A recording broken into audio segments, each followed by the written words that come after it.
So, so today's topic is connected world. We already we just saw that when you came here, um, many of you might not have introduced with each other, but this event or this platform give you a chance to connect with one another. In the last example, one of the students presented her problem and she got some connection, right? She got some offer of help from some company. So this world is really connected. Not only this world, but not only this world's physical features, but also within our body there are lots of connections and networks are present. So I would like to start with this some video. Okay, this is Alberto Laggio Baravesi network models simulation. Alberto Laggio Baravesi is one of the pioneer of network science. He is a physicist from Northwest University. What does actually network start from nowhere? Actually, no one plans the network. Initially, maybe there was one guy in some, well, very few people in some village, and then few more people came there, and they start living in the same village. And again, few more people came, or more and more people born and raised there. So that eventually leads to one village and city and a country. So this network phenomena actually no one plans, but randomly it's natural phenomena which gets created or generated as time passes on. So this is one model how network develop. This is preferential model. In this model, if some node has a higher chance of getting connected to another, so that node gets more and more links and eventually grow larger and larger. So we could see as the network is getting larger and larger, there are few clustering. We could also observe few clustering as well. So we could think this as as the world is getting larger and larger, there are many cities and countries and societies are forming as well. Actually, but no one planned this, and this was very natural phenomena which happened. Okay, before coming here, I just Google. I did a Google image search for this word, connected world, and I got this screen. So you could see how world is connected, and there are very many real life example of connected connected world and network and graph present in the world. Let's move ahead. So what is this? Everybody knows this is Facebook networks, right? Facebook connects almost 2 billion people to each other. We could see there this bright light represent that there is a very good connectivity of Facebook in that geographical region. And if there is something very dark or something, that means there is very few people are using Facebook in that region. What we could see is Facebook is connecting not only people within a country, but Facebook is also connecting people from within and between the continents as well. You could see it there in the Asia, there is Nepal and India, and which is quite bright. That means people in India and Nepal are using Facebook. So, but if you see in the northern part of that Nepal, you could see that region is dark because Chinese people, they don't use Facebook. So what it shows that how the people around the world around the globe are connected by this Facebook or social media network.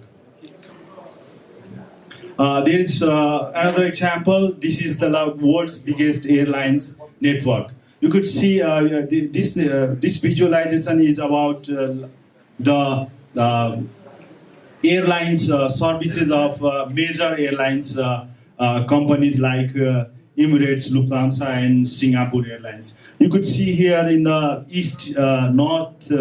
East Asia, there is like very red and bright part, which shows that like Singapore Airlines is giving services mainly from that region or for that region.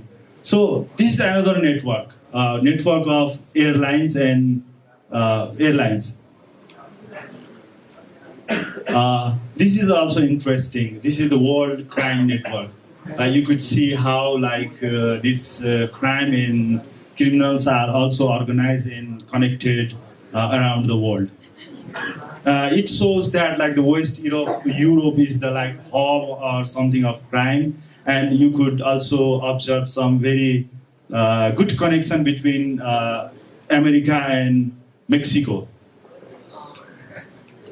And luckily there is no hub in Nepal or something. There is no line.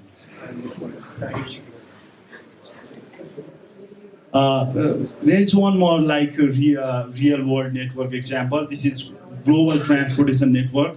What it shows that like if you see at the region which is highly organized and which is highly developed, you could see bright light, right? But the region which is like less developed and the region which is desert and where there is very few connections of roads and airlines, so in that region we could see dark or black light. So you could see in the north part of Nepal, there is like of course desert, Chinese desert, so that is dark. And even in some part of Australia, there is very few or low connectivity of roads, so that is dark. Okay, these are the like few examples of real world networks. Of course, there are many. Now, like what is network? Like, if the network is very important, then what are the ways to represent this network, and how could we like study, or how could we like implement these all things in computers? So there is two disciplines. There is two disciplines which studies network. One is network science, and other is graph theory. So network is all about connectivity or interaction or relationship. If you find connectivity or interaction anywhere between any two objects, that is network. If there is no connection, then that is like not connected or disjoint network, and that is very boring network if there is no connection. But if somehow there is connections between objects, then network gets formed. So network is a collection of objects. Objects in mathematical or like in network science term, objects we call objects as a nodes or vertices.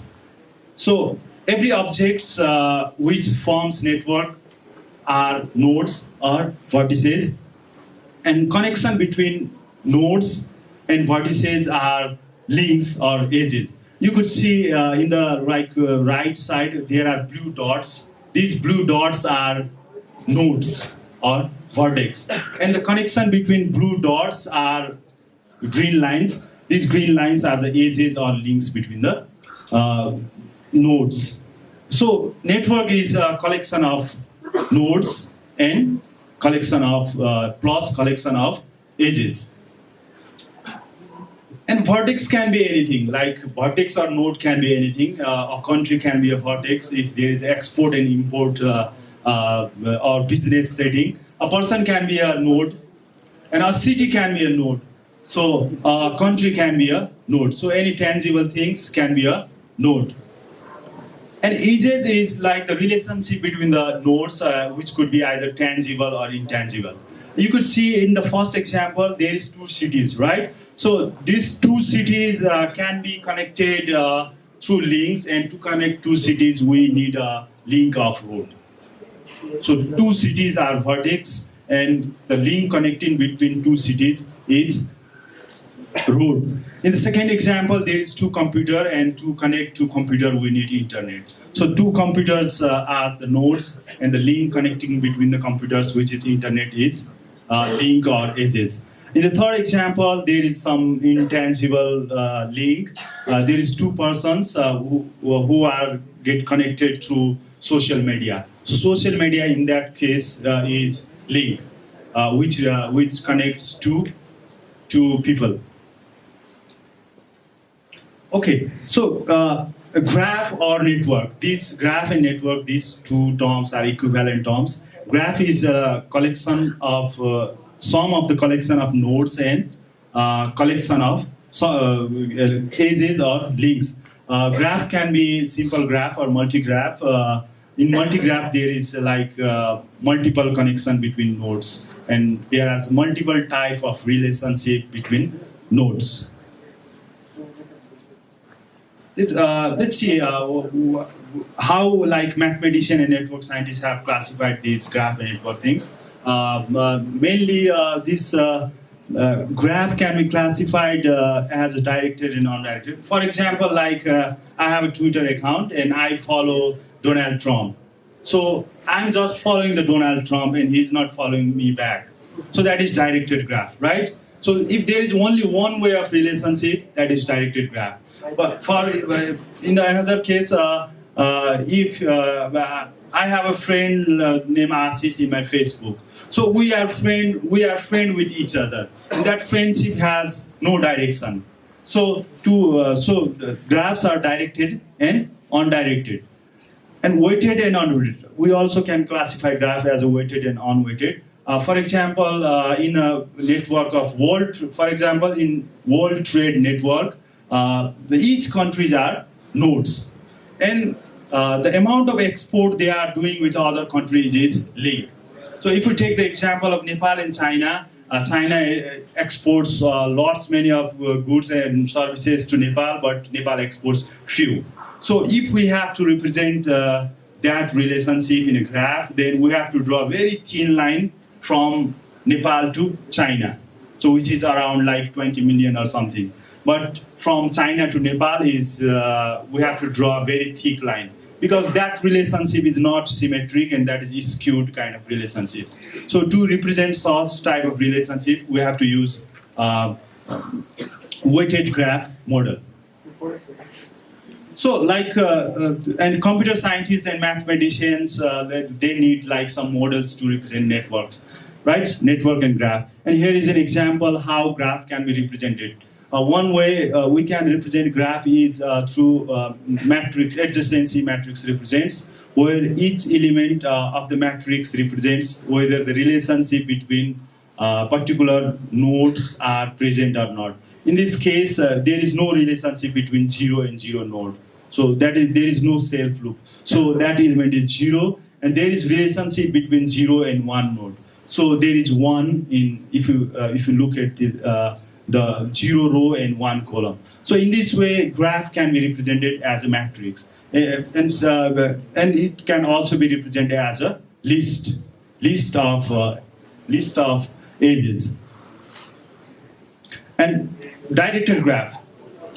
In directed graph, there is like one-way relationship. If we can see here, 0 is related to 1. That means there is 0 is pointing towards 1, but 1 is not pointing to 0. So again, we can represent such a directed graph by matrix. There are different notation how to represent graph mathematically. As we already saw, the example of social network, transportation network, air traffic network, and there are others network as well. One is financial network. We know that this world is like highly connected in a financial flow of funds from one country to another. We know Nepalese people. Most of the Nepalese people. Again, Nepalese people are much aware about these things because our country receives around 5 billion of remittance from some other countries. That means our country is connected to other countries in Gulf and Malaysia or USA in this financial network. There is metabolic network in bodies. World Trade Network is very prominent and well studied, and network where this World Trade Network is about the export and import of goods and services from one country to other.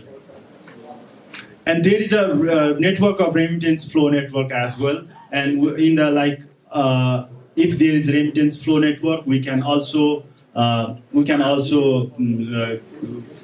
form a network of flow of foreign migrants worker.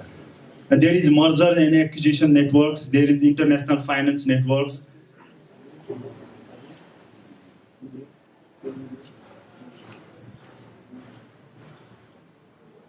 Okay, now if all the nodes in the networks are not related to each other, and they don't have any relationship between them, so it would become very easier to characterize that network.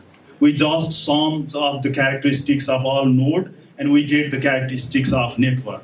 But if there is a relationship between the nodes present in the network, in that case, we need the help of statistics. If number of nodes and complexity grows, then we need the help of statistics, and there are few measures to measure the topology of a network. The degree distribution, diameter, clustering, centrality, and at last we will also talk about some link analysis. The first one is degree distribution. In very natural phenomena, or nature follows Gaussian or normal distribution, but real life network or social network have not followed that Gaussian distribution. So they follow scale-free distribution or power distribution. This is scale-free and power, and also calls reach-getter, reach phenomena. Let us look at this.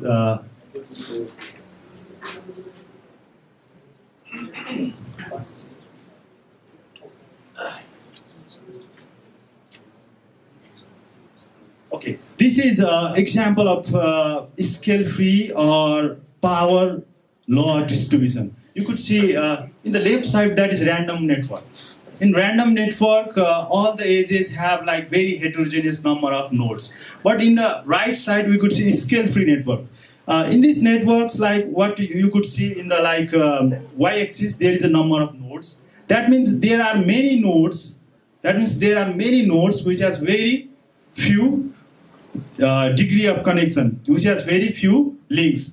And there are very few nodes. If you look at the right side, there are very few nodes which has very many connections or links.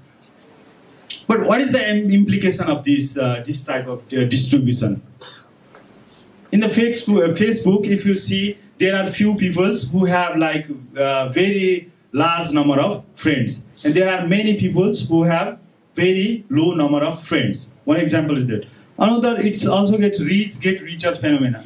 Reach-get-richer phenomena. If we talk about a web page, and if there is a page which already has many links, then there is a chances that if you are making a web page, then there is chances that we will eventually hyperlink or link to your link will go to that page. So richer page get again richer and richer.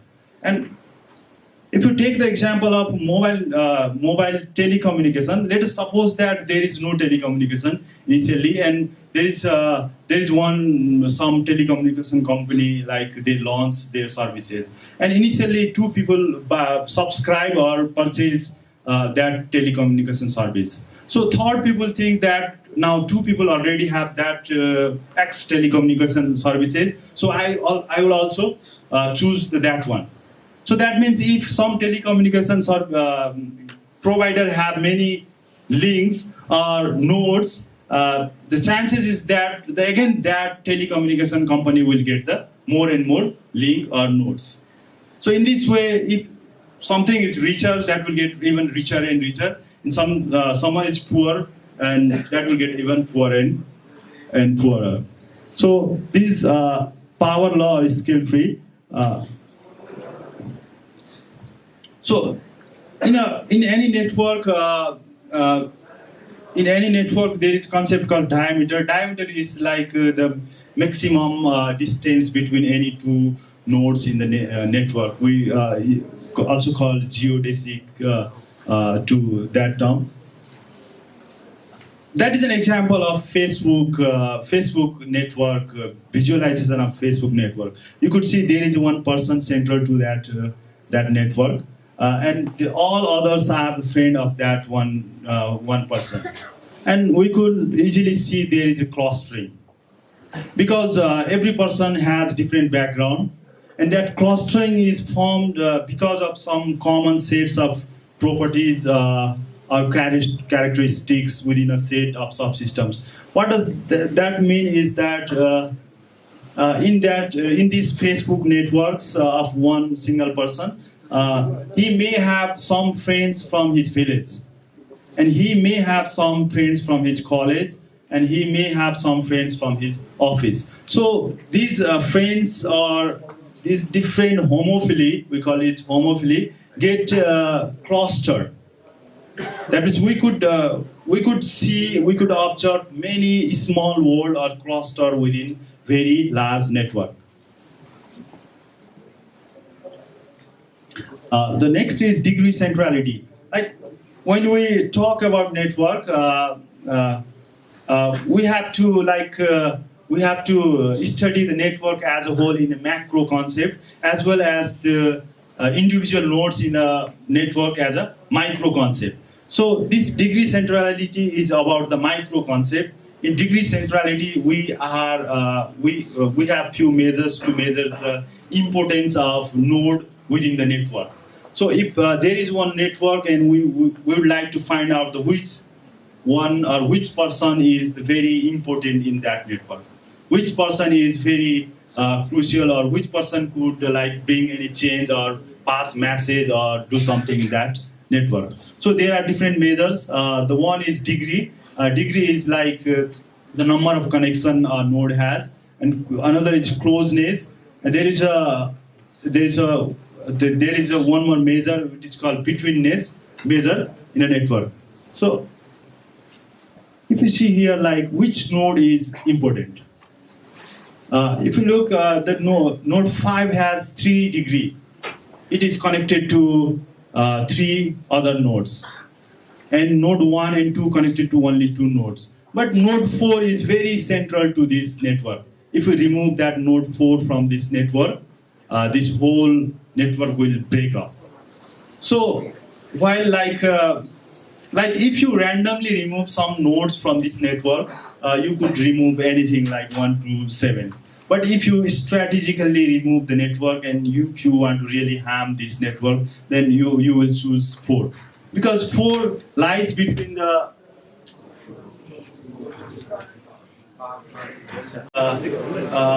actually, if you want to pass some message centrality, and if you think in the marginal sense, and if you have the chance of only one step or something, then you may choose 3 or 5. So in the network, different nodes have different importance. Okay, if you want to pass your message to many people, then you have to think about the people who lies in the between of the network. And the next is the 6th degree of separation. How many of you have heard this term?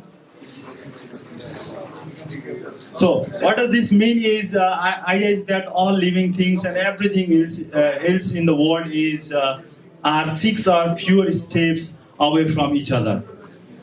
So if you start with you, and you will find some of your friends, and you will find again friends of friends, and then in 6th step, everyone in the world will get connected. So to connect any two people in the world, we need less than 6 steps. So that means this world is really small and highly connected. So the picture in the left side shows that there is one person who has 45 friends. And if all of the friends of that person again have 45 friends, And again, these all friends who are not the friends of like the initial persons, again have the 45 friends. Then after 6 steps, there will be 8.3 billion people in that network. So in 6 steps, everyone will be connected. And I think that steps is much lower in Nepal because most of the people knows, in Nepal, if you say, people knows much better each other. And there is some Facebook research which shows that in 2011 there were 721 million users in Facebook, and the distance between that network or the distance between that network is 4.7. So in 4.7 steps or groups, everyone in the network will get connected to everybody else in that Facebook network. But in 2016, that distance got even lesser and lesser. So in 2016, there is around 1.6 billion users. That is about 22% of the world population. And Facebook's network's distance is 4.57.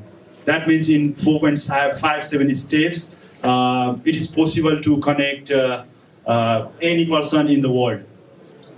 So most of us has 500 to 1,000 friends in Facebook. Suppose we have 300 friends in Facebook, only 300 friends, and we know each of them.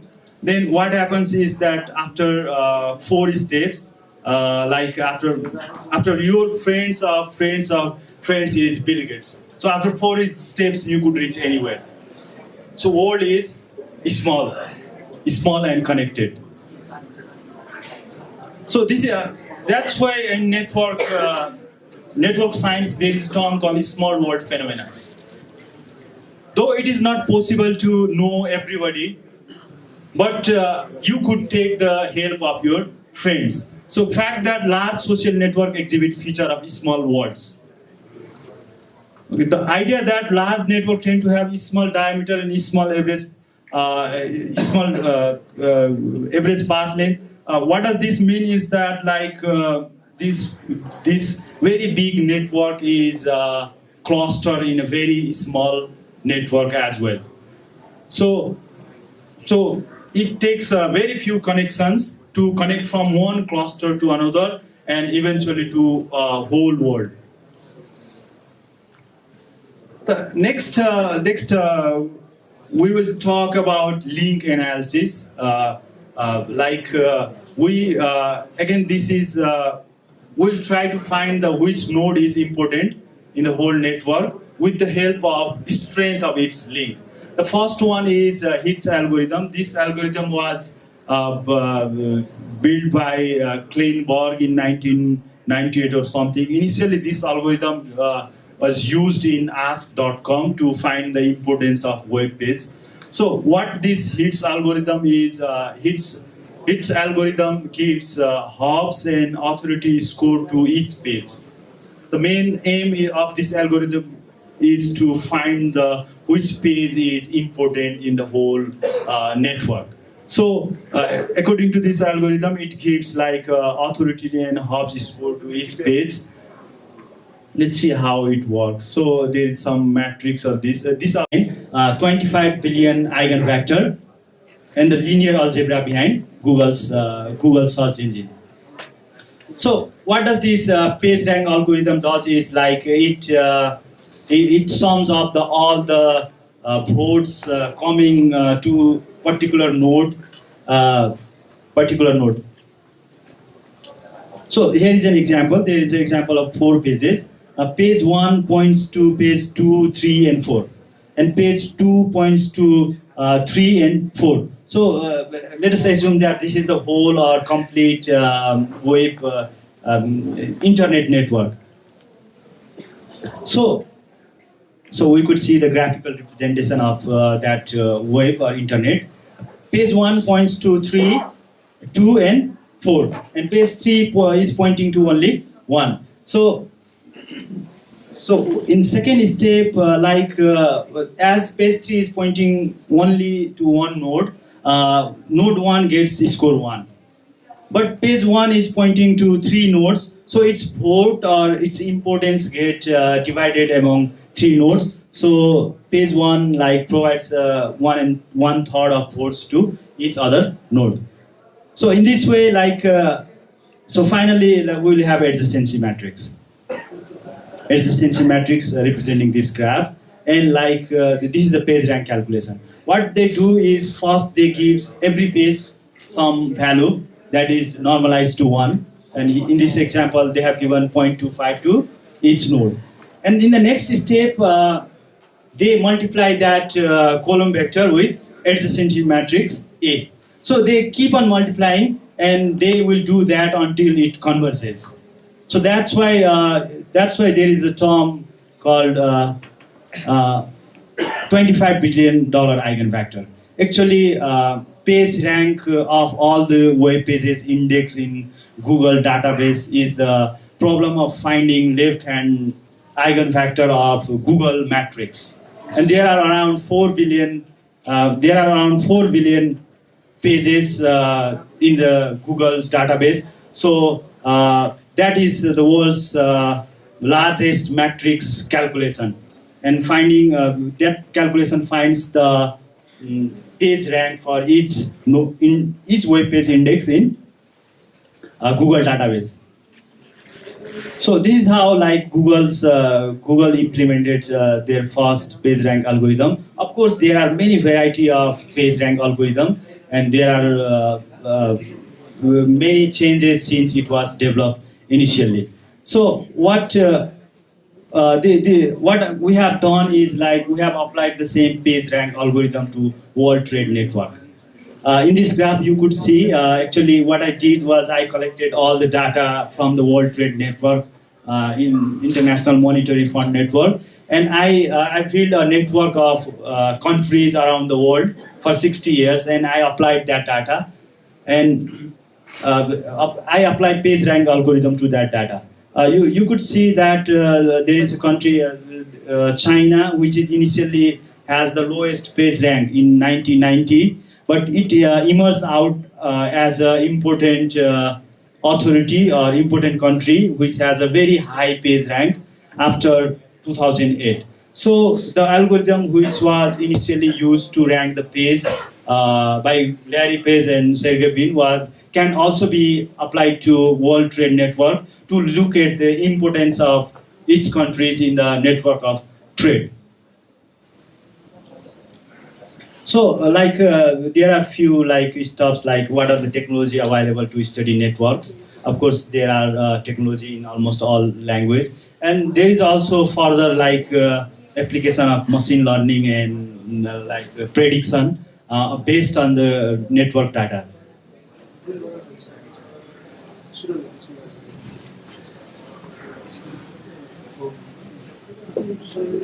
Okay, thank you. Thank you. Please, if you have any queries.